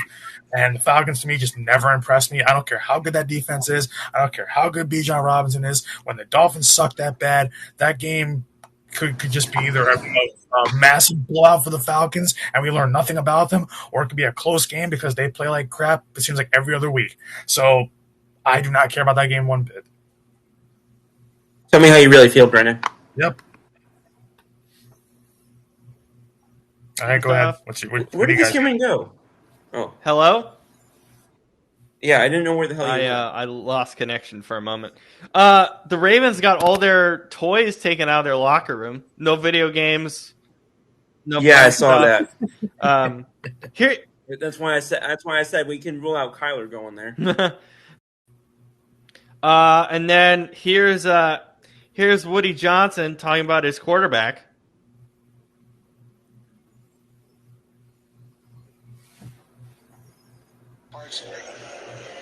It's hard when you have a quarterback with a rating of God. He has the ability, but something just not jiving. There's a lot of static, but basically, yeah, I can't hear a damn thing. Basically, he said if we could complete a pass, that would be good. The owner of the Jets said that. He doesn't watch his own team. He does not care what his GM does, apparently. He does not care at this point. And then he gets mad about it. That's literally like me being mad that I failed my test when I didn't study for it. And he also said if you look at any head coach with a quarterback like that, you're going to have similar results. At least he's being honest. Oh boy, that team's never gonna win anything in our lifetime. Can I get my answer for pot cookies yet? Or yeah. Okay. So, I mean, I think probably the obvious one left would be Colts Titans. Yeah. But to kind of give one similar, or not similar to that, but kind of give one that's like on par with that, even though it's a different game. I'm sorry. Even though they both have winning records, I would rather watch my cat sleep than watch the Bills versus the Panthers. Yeah, that's a fair answer. I love Bryce Young. That's the only thing I love about that organization. And the Buffalo And Bills. even then he's hurt. I think Dalton might be starting. Rico Dowdle season, baby. Pound the rock with Rico Dowdle. Well, they have I'm gonna be Tuba right now too, so they're using both. I'm going to be pounding my head through the wall because the freaking Bills are a fraudulent organization and made me look like an asshole when I put Josh Allen as my number 2 or number 3 quarterback earlier in the season because they are, sorry, they're like the whichever one it is, male or man or woman, that you keep believing that they're going to change and then they just don't, and you keep going back because they look good and they say all the right things, and then it just freaking falls apart every single time, and you bang your head against the wall and you don't learn your damn lesson. Yeah. If the Bills struggle in that game, I think I'm done with them. Yeah. I'm already done with them. Like I'm like all the way done at that point. Like I'm like I don't care. I don't think they're going to be close to Super Bowl if they don't win that. If they don't win convincingly. I'm gonna take Bears Ravens. Even if Lamar starts, I think it's boring. Here was Tua talking about not being tall. What? That's what happened. What he said. Yeah, I think with that, some of it has to do with being able to see guys, with their guys also up front and our guys. And I'm not the tallest guy in the back there either. So being able to see, and then sometimes when that happens, you don't want to just throw it blindly. He was talking about not being able to target Jalen Waddle. Now, mind you, he's the same height as Jalen Hurts. He's 6'1". So like, and would you see him make that excuse? No, like. Okay, any quarterback that makes that excuse, Russell Wilson's 5'11". Drew Brees was 5'10". They don't make that Baker Mayfield's 5'11". Yeah, Kyler Murray's 5'5" on a good day. Well, so am I, but I don't play as many video games as he does. I hate, like, I forget who mentioned it today. I think on NFL Live or somewhere they mentioned it. They said, well, like, or no, I think no, it might have been, it was Booger McFarland mentioned it on PTI. He was like, what do you make of like the whole Tua thing? He's like, well, first of all, Tua just needs to shut his mouth. Like, Tua needs to stop talking. Yes. Like just stop talking, because everything that comes out of your mouth at this point is just garbage.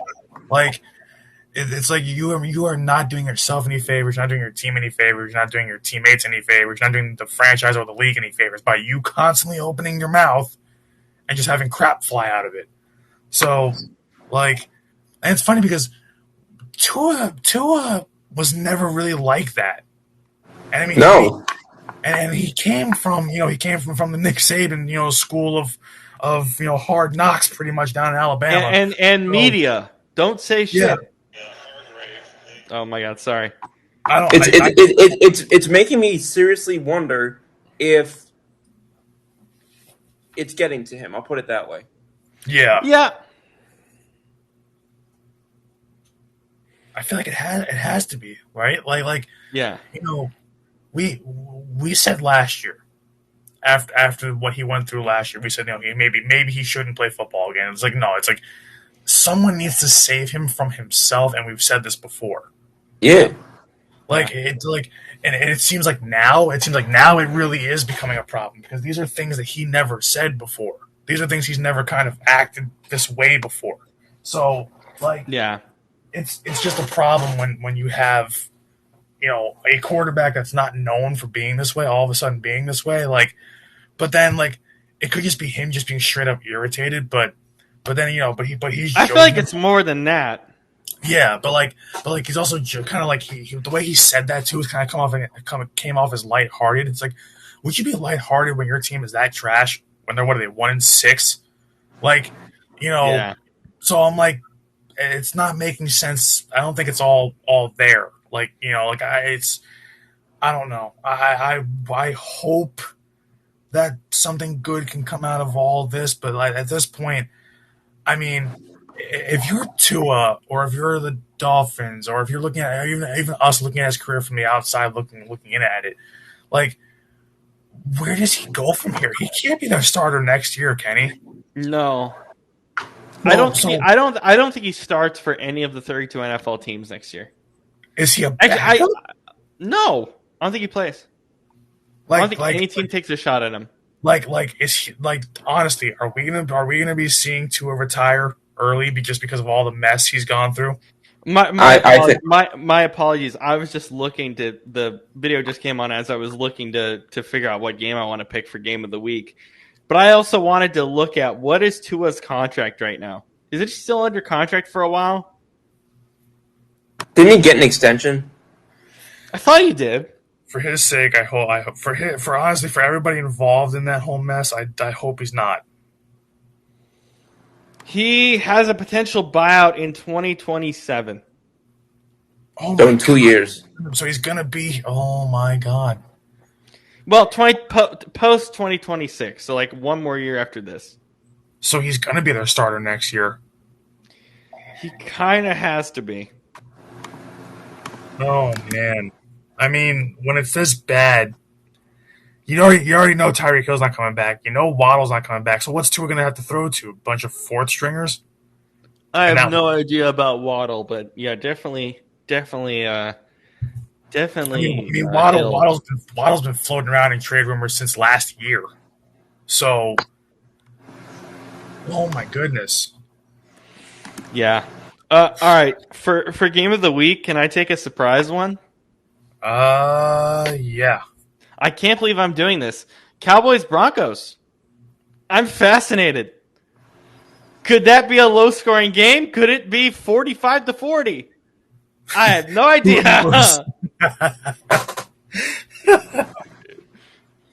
I mean, that game, and I said it on K and K last night.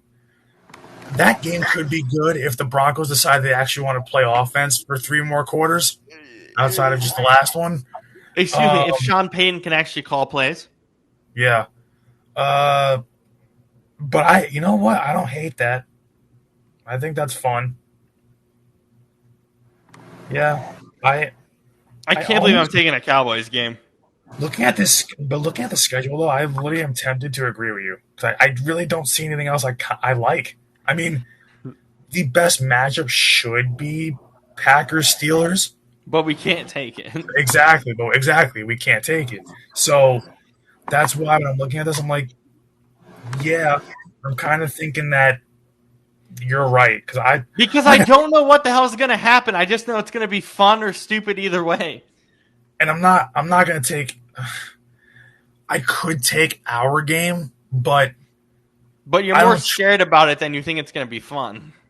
Yeah, I don't trust it to be something where it's going to be like the Giants actually showing up and giving the Eagles a real problem. Like, I think this is going to be the game where it kind of flips, where we're not going to get swept and we're going to stomp them. But I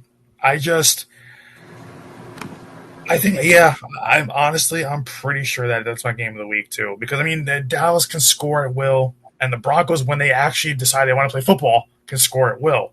I'm also excited to see what that defense does against a weak Cowboys offensive line and Dak, and what PS2 does covering, Lamb, or if he switches on to Pickens, what have you. So I like that. Yeah, you know what? I like that matchup. That's my game of the week too. All right, 2 for 2. Scoop, what are you taking?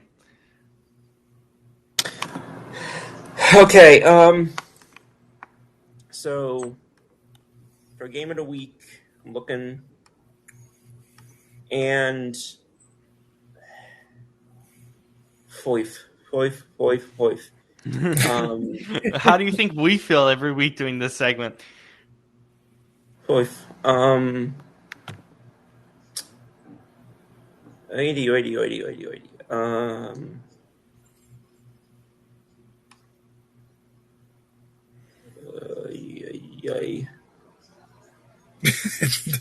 Yeah, listen, you can make it 3 for 3 if you want to, because there's nothing really great here. No. No, most of these games are suck, but I'm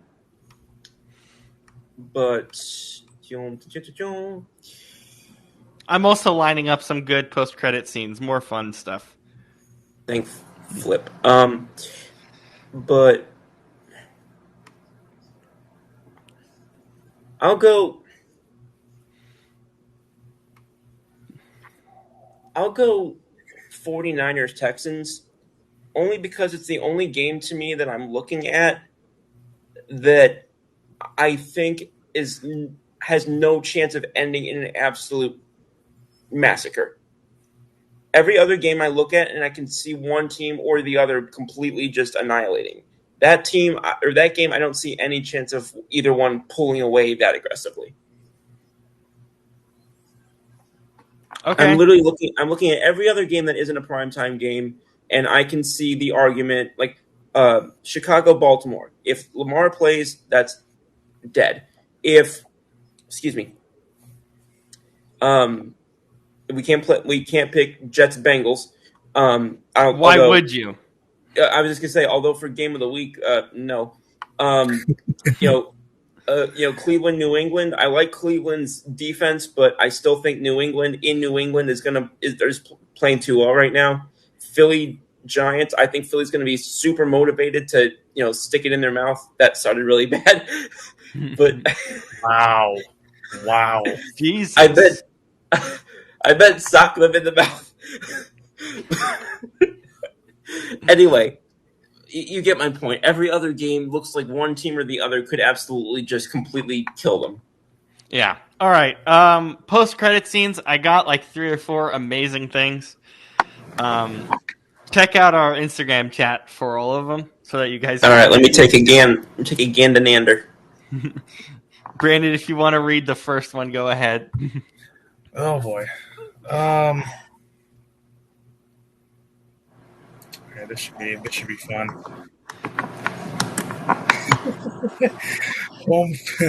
Home filled with thousands of stolen Legos discovered. Suspect arrested, police say. What in God's name? So it's in Santa Rosa, California. Police found hundreds of thousands of allegedly stolen Legos in a suspect's home. A California man was arrested for allegedly stealing hundreds of thousands of Legos to resell them at inflated prices as part of a theft ring, local authorities recently announced. Santa Rosa police began investigating an organized retail theft fencing operation against Robert Lopez, 39, last month, the department announced October 15th in a news release. Lopez is a resident of Lake County, north of the San Francisco Bay Area. Police said that he was directing others to steal expensive Lego sets and purchasing the stolen property at reduced prices before reselling the sets or individual mini figurines at inflated prices. He has over $6,000 worth of stolen Legos. And you missed the other part. 6,000 Legos and multiple guns were found during the investigation of the ring. Look at this photo. Look at this thing. Look at this. I mean, There's little Lego pieces. That's an all-time photo when you have heavy weaponry like that next to a bunch of Lego sets. Yeah. Says here that basically they were stolen from both Target and Walmart. Well, obviously. Additional evidence against Lopez was actively involved in organized retail theft, targeting Lego sets and communicating with local retail thieves to steal. Yeah, they basically found that stuff that he was communicating with local retail thieves to steal them. Yeah, scattered throughout the house. Yeah, these pictures are insane and just absolutely. Yeah, police added that the heads were separated from the bodies, like in terms of the disassembled Lego figurines, and it was neatly organized by facial expression. Scoop is not okay with that right now. This is astonishingly specific. Oh my god! Like, where is it? Wait, police said the sale of stolen Lego items is a growing concern due to their high resale value and popularity among collectors and ease of concealment. Yeah, I mean, yeah. The items are often targeted due to their small size, being untraceable, and in high demand, making them ideal for quick resale through online marketplaces or informal channels, police said. Yeah, this is from USA Today. Any other thoughts on that one? This story goes on for so damn long for something like that's this dumb. Oh my god. The stuff today is only going to get dumber. I'm scared. Do you have any other thoughts on police rings of Lego sets? I can't believe that's an actual sentence. Yeah, hey, and the big 2-5. That's what it is these days. What the hell's the big 2-5? 2025. 2025. All right, here's the second one. Go ahead, Brandon. Read this one. Lay's reveals that 42% of their customers didn't know their chips were made from potatoes. Okay, what the fuck? Wait a minute. Please tell me there's more to this than This is says, yeah. this is definitely some of the same people who thought that a third-pound burger had less meat than a quarter-pound burger. And people who thought brown cows made chocolate milk instead of regular milk. And it says here the brand also says that there are more than 4,000 registered potato varieties worldwide, but only 10 make the cut for Lay's chips. And it can take up to 9 years to develop the right potato for that signature crisp and color. It says there, you'll see the real potatoes message pushed harder on the shelves with a refreshed logo and packaging. But the headline here is a surprising 42% stat. Oh man, why are people stupid? This is why we need media literacy and just straight up just literacy in terms of reading and writing. This is why we need it. This is why I hate that schools have stripped away journalism, creative writing, and English programs in favor of math and science. Because honestly, I don't want somebody building a rocket that doesn't know that Lay's potato chips is made from actual potato. Is it made from potatoes? Oh my god. All right, and this is another one I got. It's such brain rot. This is all brain rot. Oh, dear Lord, help me. Here's the other one. I'm afraid to even open this. Prison guard arrested after allegedly smuggling chicken wings to inmate for cash. It's so good. Oh, this is fantastic. Chicken this is wing. So good. Here we go. Because it's in the caption. A Texas corrections officer, Amos Nyanwe, was arrested after giving an inmate chicken wings for money at Travis County Jail in Austin. The misconduct was reported by another officer, leading to his firing on October 14th. He is charged with providing contraband in a correctional facility, a misdemeanor that could result in jail time or a fine. I mean, what I want to know is what kind of chicken wings they were, what flavor they were, and where did you get them from? Wingstop, probably. Oh, Jesus. Do you guys want to see Jared Leto walking into a movie theater for Tron Ares? Who? Yeah, give it to me. Here's Jared Leto walking. Look at this movie theater that he walks into. Look at this. Look at this video. This is amazing. Where the hell was he? California. Look at how empty the movie theater is. There's nobody there. In San Francisco. There's nobody there. Oh, boy.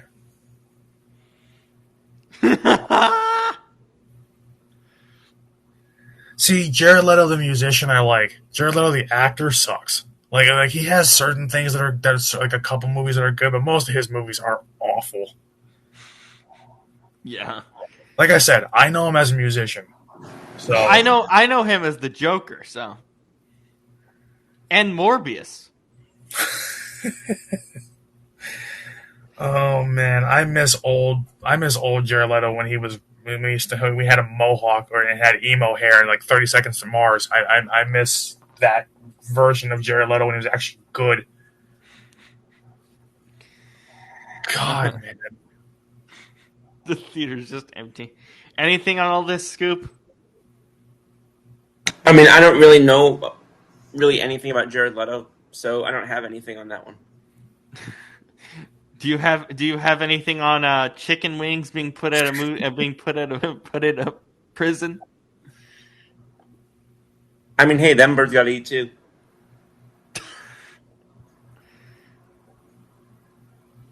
Oh no, Shane is struggling at his game. Oh no. Although I will say, I mean, I will say, chicken wings in prison gives me. I mean, it gives a new meaning to the term jailbird. Jesus. Oh, Jesus. Don't be like that. I already was. Yeah, I see it. Jesus. Well, I think that's all we got for today. What a mess of a show. We talked about basketball. We talked about baseball. We talked about chicken wings being put in prisons. Then we talked We about the movement, the basically cash flow, the movement of money. movement Oh my God. of money. It would be easier to talk about the things we didn't talk about. Wait, that was a weird sentence, but you know what I mean.